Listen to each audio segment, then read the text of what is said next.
дар саҳни комплекси таби нашри Шарқи Озод журналисти медиа холдинги оила аз тарафи шахси номаълум мавриди ҳамла ва латукуб қарор гирифт. Кормандони мақомоти милитсияи шаҳри Душанбе қазияи мазкурро баррасӣ мекунанд.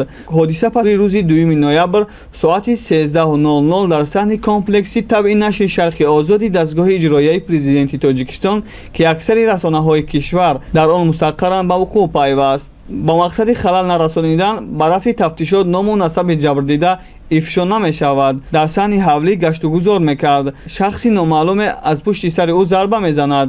бар асари зарбаҳои ҳамлагар осеби ҷисмонӣ мебинад. оринҷҳои дастонаш ва бинияш хуншор мешавад ва дар ҳолати ниматҳушӣ қарор мегирад. шахси номаълум пас аз ин телефони афтодаи журналистро гирифта аз ҷои ҳодиса ғайб мезанад. ёдовар мешавем ки аксари нашрияҳои кишвар дар комплекси таби нашри Шарқи Озоди дастгоҳи иҷроияи президенти Тоҷикистон қарор доранд ва ин биноро муҳофизон посбонӣ мекунанд.